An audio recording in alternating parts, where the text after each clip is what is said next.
এজন পুৰুষে এগৰাকী বিবাহ পাশত আবদ্ধ কৰি আনি কন্যা সন্তান জন্ম দি সংসাৰ কৰি থকাৰ পাছতো অন্য এগৰাকী নাৰীক ধ্বংস কৰিবলৈ সেইজন কোন কাৰ পুৰুষ? তেওঁ এগৰাকী মহিলাৰ জীৱন ধ্বংস কৰিলে। এগৰাকী মহিলাই এগৰাকী কন্যা সন্তান আৰু লগতে মহিলাগৰাকী থকাৰ পাছতো এজন পুৰুষৰ লগত বৈবাহিক জীৱন যাপন কৰিবলৈ আগবাঢ়িছে। সেইগৰাকীৰ নামেই হৈছে কুহি 33 অফিচিয়েল। এই নামৰ ইউটিউব চেনেলটোৰ গৰাকীয়ে এগৰাকী পত্নী আৰু কন্যাৰ থকাৰ পাছত এজন পুৰুষৰ লগত সম্বন্ধ ৰখাৰ বাবে যোৱাকালিৰ পৰা ছ'চিয়েল মিডিয়াত যথেষ্ট ভাইৰেল হৈ পৰিছে। নমস্কাৰ বন্ধু বান্ধৱীসকল, মই মৰমী। মোৰ ইউটিউব আৰু ফেচবুক চেনেললৈ আপোনালোক সকলোলৈকে স্বাগতম জনালোঁ। আশা কৰোঁ আপোনালোকৰ সকলোৰে ভাল। বৰ্তমান মোৰো ভালেই বাৰু। এতিয়া কথাটো হ'ল এইটো, এগৰাকীৰ পত্নী আৰু কন্যা সন্তান থকাৰ পাছত এখন সংসাৰ ধ্বংস কৰিলে। সেই একেটা কথাকে যদি পুৰুষজনক কওঁ, এজন পুৰুষে এগৰাকী বিবাহ পাশত আবদ্ধ কৰি আনি কন্যা সন্তান জন্ম দি সংসাৰ কৰি থকাৰ পাছতো অন্য এগৰাকী নাৰীক ধ্বংস কৰিবলৈ সেইজন কোন কাৰ পুৰুষ? তেওঁ যদি ইমানেই হিমত আছে, কিয় পলায়ন কৰি আছে? যদি তেওঁৰ গাত দুখ নাই, তেওঁ পলাতক অৱস্থাত কিয়? যদি তেওঁ প্ৰকৃততে দুখী নহয়, তেনেহ'লে পলায়ন কৰি থকা কাৰণটো কি? আমি সকলোৱেই মহিলাৰ ডাঙৰ শত্ৰু বুলি কওঁ, নহয় জানো?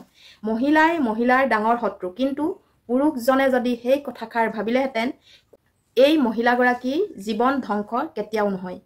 এজন পুৰুষে নিজৰ সংসাৰ থকাৰ পাছত পৰৰ স্ত্ৰীলৈ চকু দিয়াজন কি পুৰুষ হ'ব আপোনালোকে কওকচোন।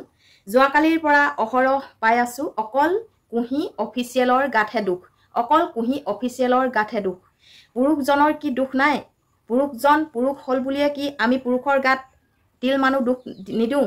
পুৰুষৰ গাত যদি দুখ নাই, পুৰুষজনৰ গাত যদি দুখ নাই, তেওঁ কিয় পলায়ন কৰি আছে? কুহি অফিচিয়েলৰ কল ৰেকৰ্ড ভাইৰেল কৰিছে।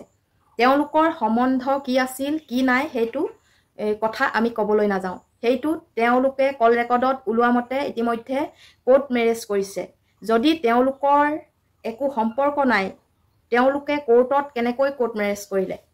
অতদিন পৰিয়ালৰ মানুহ আৰু তেওঁ প্ৰথমা পত্নী ক'ত আছিল? এতিয়া ইমানখিনি হৈ যোৱাৰ পাছত অকল কুহি অফিচিয়েলৰ গাত কিয় দুখ জাপি আছে? আপোনালোকে এই কথাবোৰ আচলতে ৰাপকে কোৱাৰ বাবে ভাবিব পাৰে যে পুৰুষজনৰ গাত ইমানকৈ দুখ জাপি আছে বুলি। মই পুৰুষজনৰ গাত সমানে দুখ দেখিছোঁ।